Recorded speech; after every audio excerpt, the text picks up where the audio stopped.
It is said that Rakshasas were created from the breath of Brahma when he was asleep at the end of the Satya Yuga. As soon as they were created, they were so filled with bloodlust that they started eating Brahma himself. Brahma shouted Rakshama, Sanskrit for protect me. And Vishnu came to his aid, banishing to earth all Rakshasas, thus named after Brahma's cry for help. The beings we are talking about here are not our creators, but nonetheless are genetic manipulators. They created us as a new race.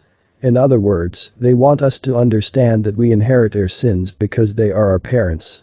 Therefore, we have a karmic debt to pay before we can get to heaven, according to these beings.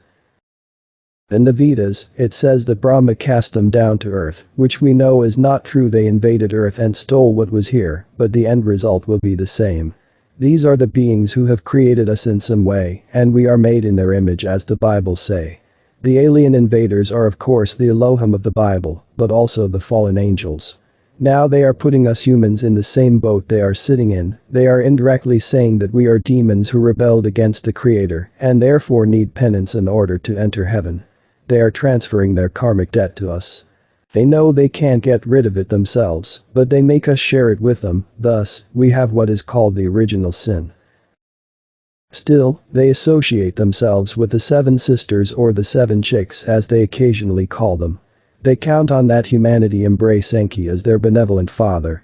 When that is debunked, their entire benevolent agenda falls like domino bricks. Some say that the Putana got their bad reputation because the demoness with the name Putana meant to kill Krishna and possibly eat his flesh and drink his blood. Consequently, the Putana Pleiadians allegedly got a bad reputation. This is unfortunately not true if we read further from the Vedas. Quote 20. The medical text Balatantra mentions Putana as the common name of 16 sisters of the demon king Ravana, who are permitted to eat the flesh of infants. The Buddhist text, Satamapandarika Sutra lists multiple demons, including a group of Putanas. The Brahmanda Purana and Harita Samhita mention Putanas as a subgroup of Matrikas and Grahinas, whose individual names include Kali and Dakini. Dakini is a female imp in the train of Kali who feeds on human flesh, her masculine counterpart being called Ka. They are comparable to malevolent or vengeful female spirits, deities, imps or fairies in other cultures. We can now better see whom we are dealing with, and perhaps, the readers begin to get an inkling of whom these malevolent and truly demonic beings are. It says in the text that Dakini is in the train of Kali, and I would say she may be another of her alter egos. Moreover, as we shall see in a moment, Dakini is also a term for classes of beings in Hinduism and Buddhism. I revealed already in paper 6 who Kali is, but for those who don't remember, I will build my case again, but this time from a slightly different angle. We can also see that Dakini, Kali, and the Arkasas all have a very similar behavior. They all love human flesh, preferably when the human is still alive, and splurge in fermented human blood. Also, haven't we heard similar stories today in the UFO? Community? Haven't certain researchers spoken about how some aliens love to drink our blood and how some of them are eating us?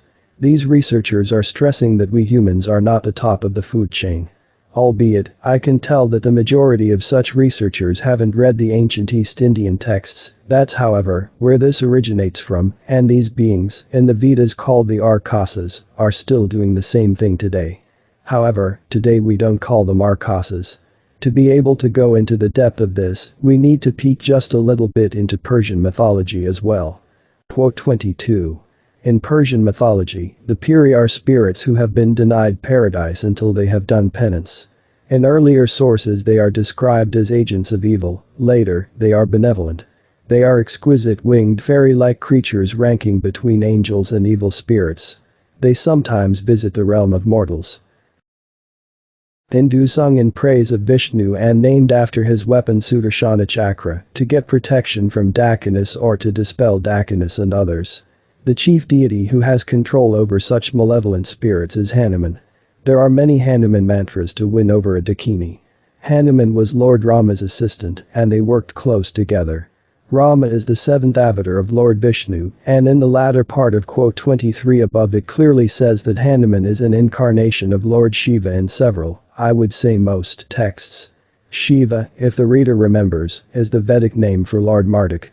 Thus, this time, when Lord Rama Anki decided to incarnate in human form to make things right here on earth, he took his son with him, and according to mythology, Hanuman Marduk incarnated in a humanoid form as well, apparently looking like something between a human and an ape or a monkey.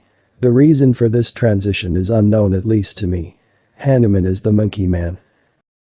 Now we have Vishnu, we have Shiva, and we have Kali, the infamous trinity of the underworld.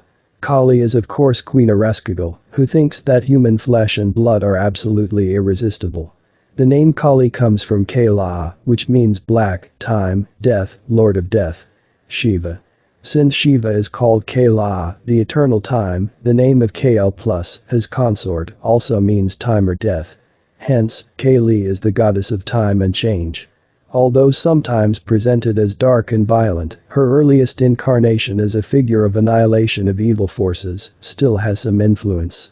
Kal plus is represented as the consort of Lord Shiva, on whose body she is often seen standing. Shiva lies in the path of Kali, whose foot on Shiva subdues her anger. In this reference, Lord Vishnu, who lost his manhood, has already signed over the underworld kingdom to his son and his wife.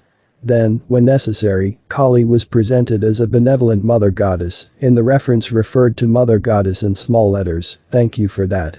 Regardless, we can see that there is still a hint of there being a benevolent goddess, who was once worshipped as the ultimate reality or Brahman.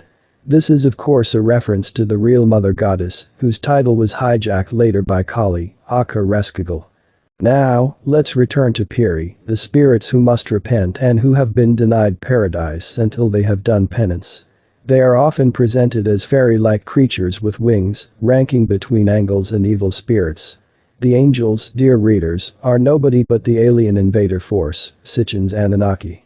We know, of course, that they have been denied paradise or heaven, the Orion Empire, because of the revolt against the goddess and her empire, which led to the ancient cosmic wars. Thus, this is acknowledged in the Vedas as well.